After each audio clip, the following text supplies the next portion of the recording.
So just cause Jesus offered the woman at the well living water, but you think she still don't have to drink water, right? No, no, or she'll die of thirst, right? Did he say that to her? No, that ain't what it means, obviously, right? What else can it mean? He'll resurrect her as a just person. That's possible too, right? But in the future, right? He's going to resurrect everybody in the future, right? What's another meaning? Sex, right? Water fluids, right? In a woman's perspective, goes into her, though it's whitish water, right? And even a black man produces whitish water, right? Uh-oh, uh-oh. Might be more related than you think, right? By internal and external means, right? Right. And the female has the cavern or cave or opening, right? And releases an egg like another mammal, right? Or a bird, right? Right. And they become one flesh in the egg, right? The sperm goes into the egg, right? Even with birds, right? So he's talking about sex, ultimately, right?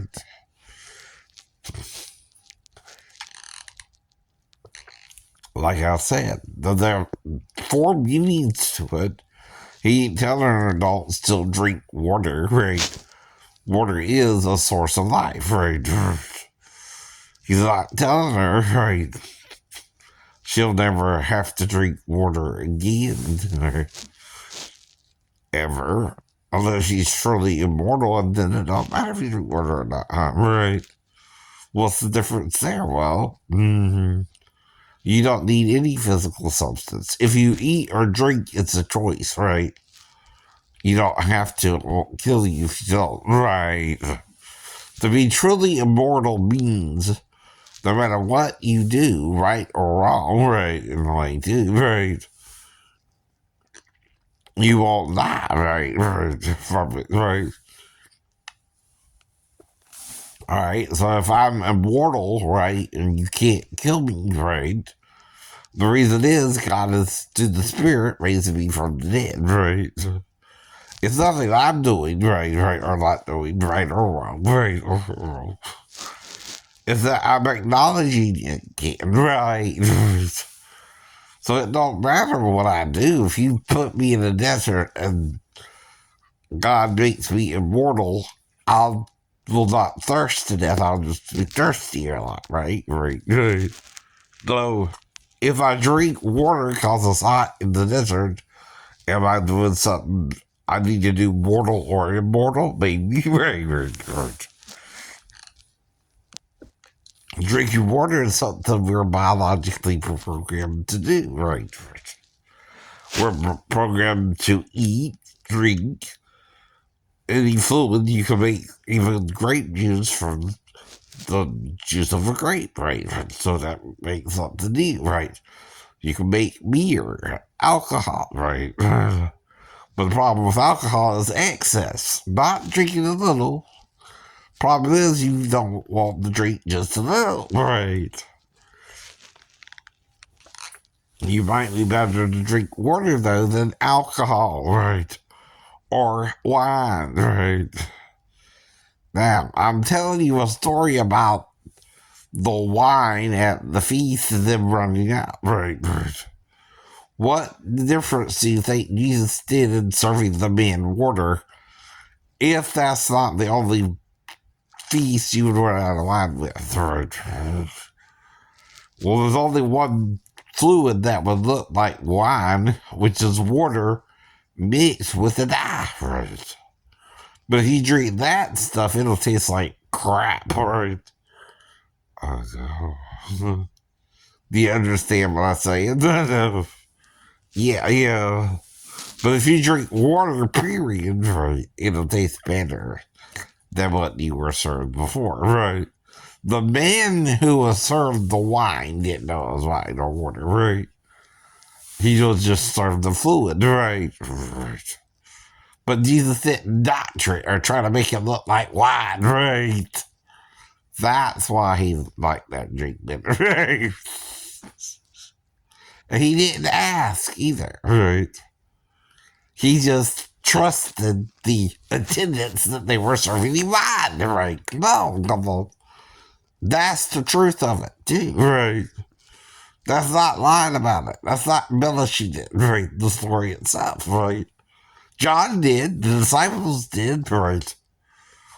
That still don't mean Jesus ain't the Messiah, right? He used his head, right? He didn't try to doctor the water in the wine, right?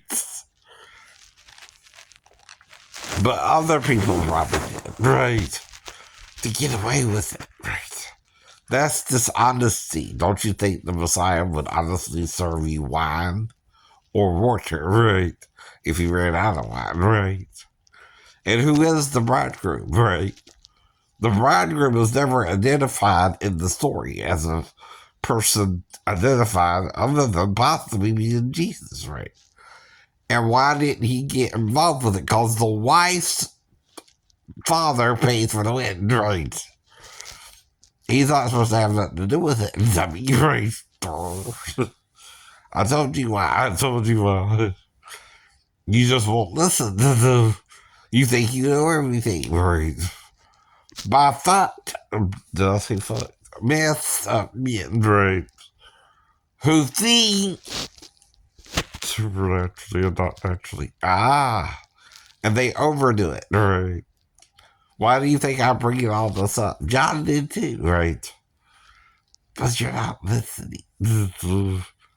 He also didn't know it was water he was drinking. He thought it was wine still. Damn. You won't hear that. You won't hear that, right? The man himself thought he was drinking wine, and that was the best wine he ever had, right? At that point in the feast, right? You see. That's called thinking outside the box and seeing the truth in the story without changing the story. You know? But the disciples believed he made it in the wine, right? Because of the governor's opinion of the wine he served as being the best wine he tasted after the wine ran out, right? You think that was the first time that happened at the wedding? No. But what do you think they were serving him instead? They were mixing it with dye, purple dye. It was a one-eye, whole five purple people need a one-eye, whole five purple people need. Well, you don't do that. It'll taste like crap.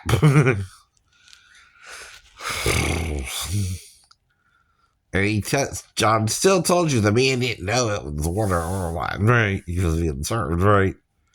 But whatever it was, he thought it was the best thing he ever tasted next to God, next soup wine, right?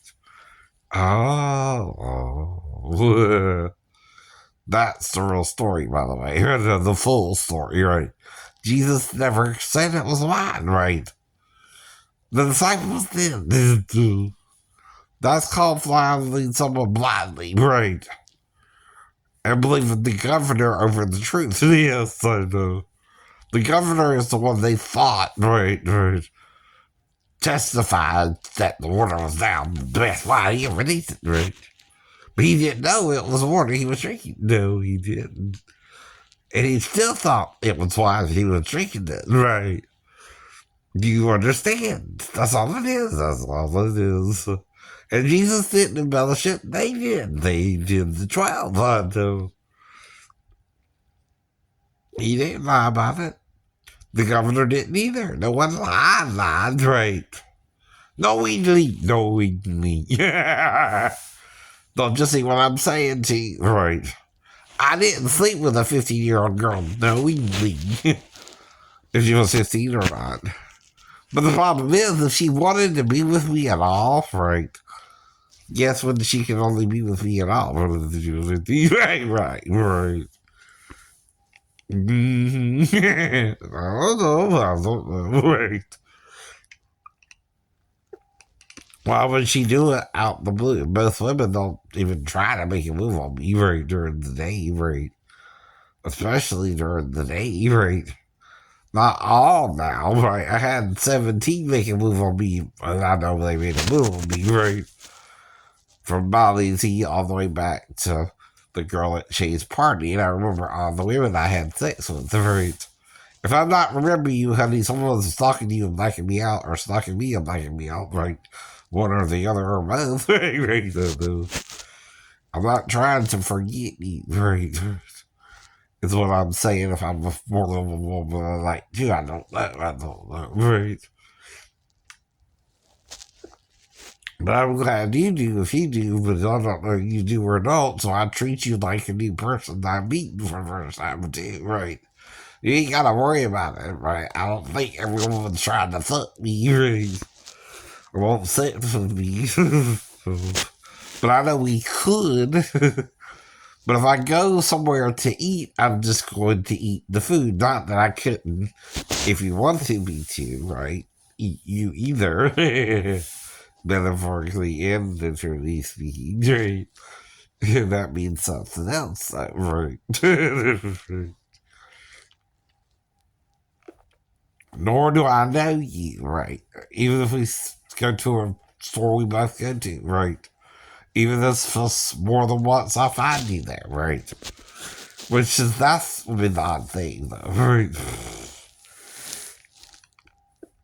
But now she should be close to 19, right? See, that's the point. She's no longer 15, right? Right. Even if she lied to me about her age, she got away with it, right? Because you didn't want to get her in trouble. I forgave her, right? On the spot, right? But Jesus can also resurrect you now, right? Yes, he can. Yes, he can. It don't quite make you truly immortal, but you're somewhat immortal if you believe in him the right way. He didn't say you have to wait until the day of the resurrection of the just and unjust, which that could be another 1,000 years, right? For some people, right? Do you understand, right?